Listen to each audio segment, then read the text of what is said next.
Hello বন্ধুরা, কেমন আছো? আশা করছি সবাই ভালো আছো।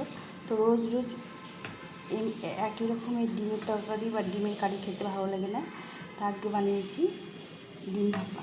এটা খেতে গরম ভাতে অসম্ভব সুন্দর লাগে। তো আজকে আমি বানিয়ে নিলাম। তো রেসিপিটা তোমাদের সঙ্গে শেয়ার করছি। তোমরা সম্পূর্ণ ভিডিওটা দেখার অনুরোধ রইল। দেখো, খুব ভালো লাগবে আর খুব লোভনীয় একটা রেসিপি। এটা খেতে ভীষণ ভালো লাগে। শুধু এটা দিয়ে এক থালা ভাত খাওয়া যায় এমনই একটা রেসিপি। আর পোস্তটা পোস্ত দিয়ে শুধু পোস্ত দিয়ে করেছি।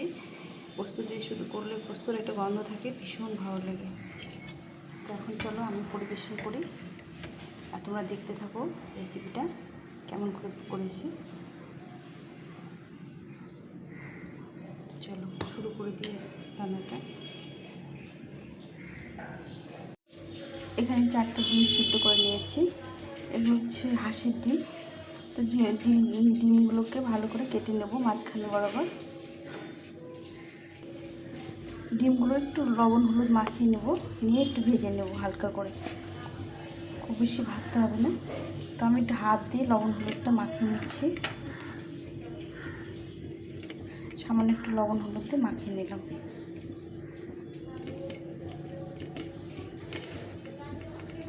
ডিমগুলো কেটে নিয়েছি, একটু বেরিয়ে যাচ্ছে,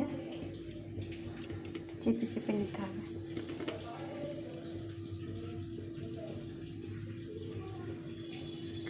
ভালো করে মেখে নিলাম।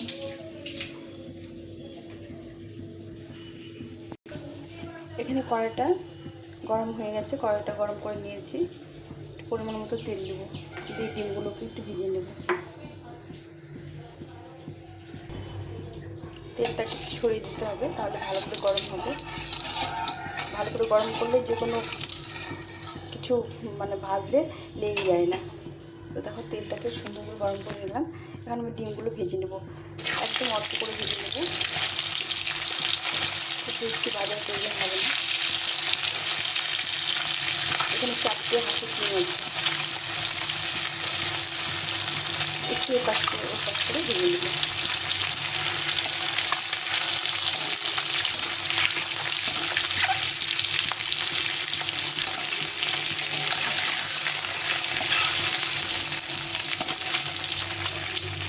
এখন ডিমগুলো উঠিয়ে নেব।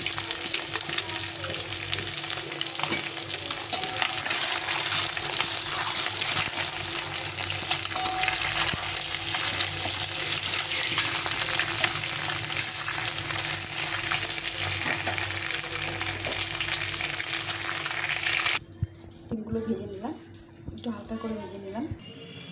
এখানে আমি 4-5টা কাজু নিয়েছি আর একটু পোস্ত নিয়েছি। তো এই কাজু আর পোস্তটা বেটে নেব। পোস্তটা বাটা হয়ে গেছে, এখন উঠিয়ে নেব। পোস্তটা বেটে তুলে নিয়েছি। এখন এর মধ্যে আমি স্বাদ মতো নুন আর 1 চামচ জিরে গুঁড়ো আর 1 চামচ মতো লঙ্কা গুঁড়ো, এটা দিয়ে এটাকে ভালো করে মিশিয়ে নেব জলের মধ্যে। এখানে একটা টিফিন বাটি নিয়ে নিয়েছি, এর মধ্যে আমি নিয়ে নেব কিছুটা পেঁয়াজ, একদম মিহি করে কুচি করে নিয়েছি। নিয়ে এখন আমি এই ডিমগুলো ভেজে রেখেছিলাম, ডিমগুলো বসিয়ে দেবো। 4 সাইড দিয়ে ডিমগুলো বসিয়ে দেবে। আমি কিন্তু বেশি ভাজিনি, সামান্য একটু ভেজেছি। না ভাজলেও ভালো লাগে, একটু ভেজে নিলাম। না ভাজিয়ে ওটা খেতে ভালো লাগবে, যেহেতু ভাপা। তো আমি এরকম করে ডিমগুলো বসিয়ে দিলাম। এখন আমি এই পোস্ত যে বেটে রেখেছিলাম, পোস্তটা মশলা দিয়ে গুলিয়ে রেখেছি, এটা আমি দিয়ে দেবো। একটু চামচ দিয়ে ঘেটে নিতে হবে। পোস্ত পাটাটা ধুয়ে ভালো করে জলটা তুলে নিয়েছি। জলটা এখন আমি এবার দিয়ে দেবো পোস্ত বাটাটা। এখন আমি দিয়ে দেবো যে ডিমটা ভেজেছিলাম, সেই তেলটা, সেই ডিম ভাজা তেলটাও দিয়ে দেবো।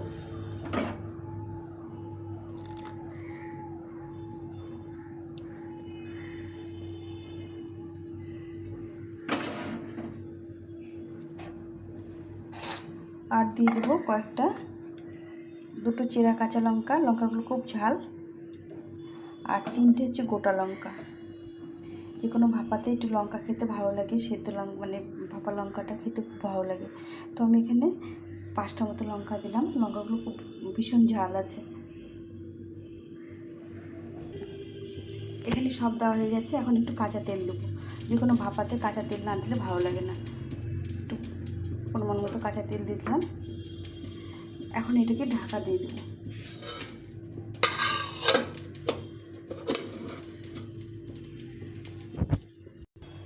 এখানে জল বসিয়ে দিয়েছি।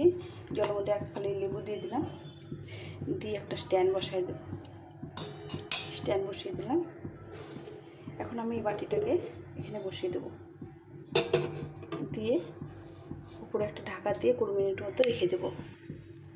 একে এখন 20 মিনিট ভাপিয়ে নিতে হবে। ঢাকা চাপা দিয়ে 20 মিনিটের জন্য ভাপাতে বসিয়ে দিলাম। 20 মিনিট হয়ে গেছে। এখন আমি এটাকে নামিয়ে দেবো। গ্যাসটা বন্ধ করে দেবো।